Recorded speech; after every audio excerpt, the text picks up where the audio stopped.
Welcome! Today, we are diving deep into a universe with a truly wild premise. What if a person's spirit wasn't just some vague concept, but an actual, physical place you could walk through? We're about to deconstruct a divine blueprint where biology and theology are literally the exact same thing. And this one line from the character Mitsuki just perfectly captures the strange, almost unnerving intimacy of the world we're exploring. I mean, can you imagine one character is describing their inner world and another's reaction is just visceral shock? It sets the stage for everything we're about to get into, a journey where the line between a living body and the world itself just completely disappears.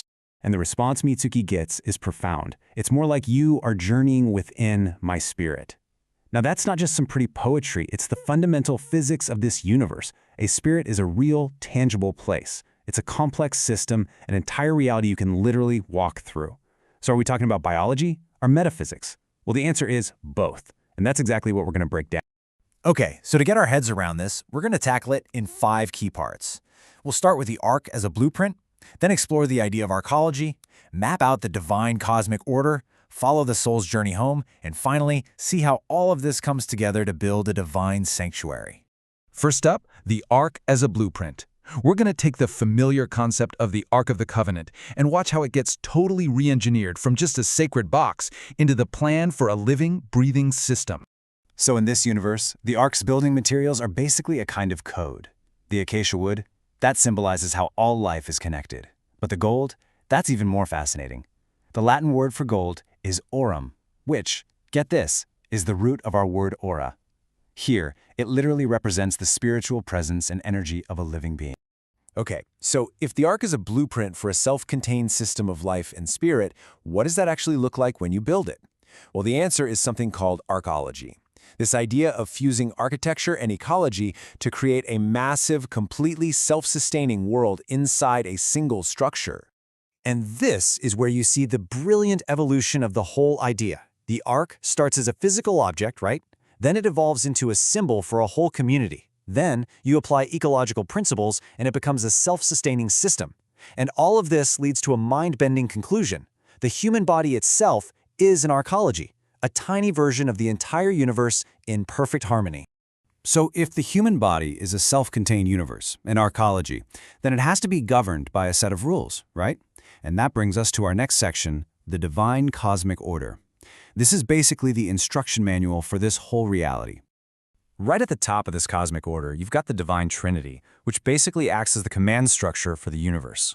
You have the Father, who creates the divine plan, the Son, who executes that plan, and the Holy Spirit, who sanctifies creation, making it worthy of the plan in the first place. So how is this grand divine plan actually administered? Through, essentially, a massive celestial bureaucracy. You've got 3 different hierarchies of angels. The highest tier, they just contemplate God directly. The middle tier, they're the managers, governing the cosmos. And the lowest tier are the ones who actually interact with humanity, carrying out the divine orders. It's this structured cascade of grace and knowledge, flowing from the divine right down to the mortal. But this cosmic rulebook isn't just for angels. It's a map for the human soul. And that brings us to our third section, where we see the biblical story of Exodus get completely reframed as this powerful allegory for the soul's journey back home. This is so cool. Here, the entire Exodus story gets a metaphysical layer. Bondage in Egypt? That becomes spiritual death. The birth of Moses symbolizes deliverance from that death.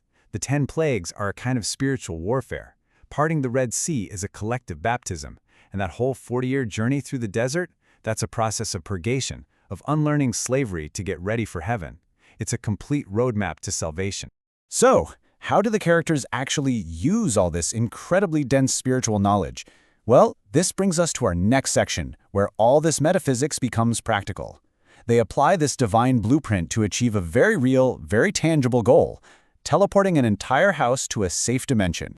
Okay, so you can't just teleport a building. It would rip itself apart. So first it has to be reinforced. And they do this by setting up 7 nerve centers, linking different parts of the house to all these elemental and spiritual principles we've been talking about.